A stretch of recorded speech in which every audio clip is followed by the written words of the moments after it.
Okay, sa video ito, ituturo ko naman sa inyo or bibigyan natin ng emphasis all about font. So, ano ba talaga si font?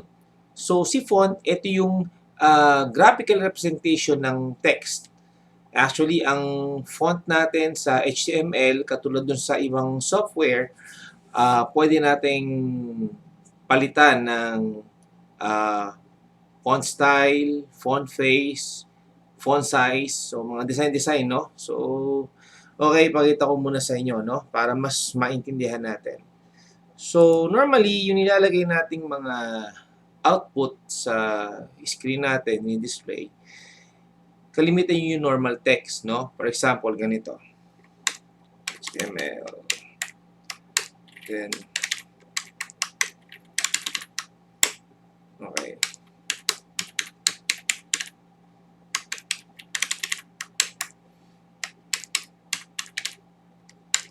Okay.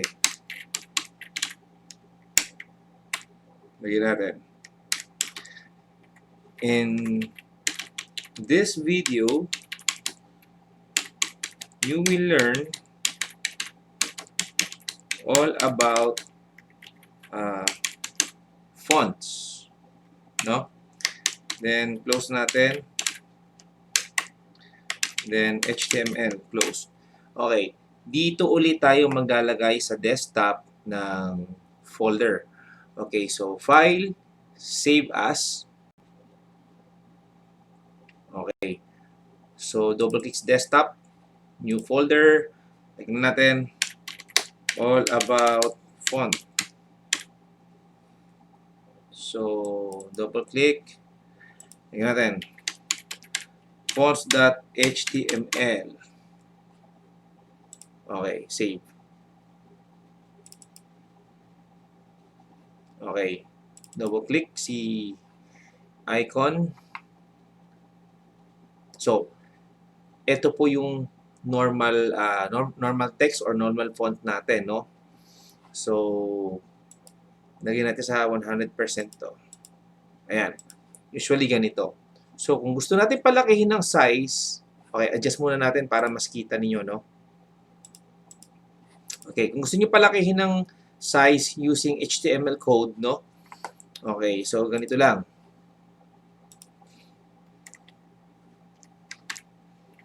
Okay. Font size equals 7. Then, close natin si font.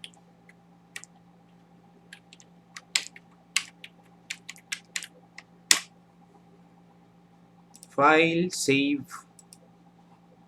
Ayun, nangyari sa kanya. Okay? Pwede nyo ring palitan. Gawin yung 5. Save. Okay. Kung gusto nyo lagyan siya ng font face, halimbawa, gusto nyo gawing Arial, elephant, pwede rin. Okay. Lagay nyo. Font face equals, let's say, elephant. File, save. Ayun, nangyari sa kanya. Okay? Kung gusto nyo lagyan siya ng color, so lagay nyo lang. Font color equals, let's say,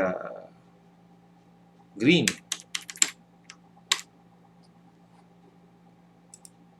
Save.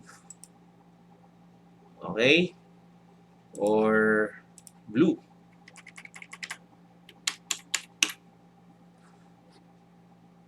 File, save. Okay? So, ganyan lang kadali, no? So, pag naglagay kayo sa, let's say, website ninyo or webpage niyo, gumagawa kayo, so pwede nyo nang iba-ibahin or bago-baguhin yung font style, font size, no? Okay, hanggang dito na lang po muli ang ating tutorial. So, magkita-kita po tayo muli sa next tutorial.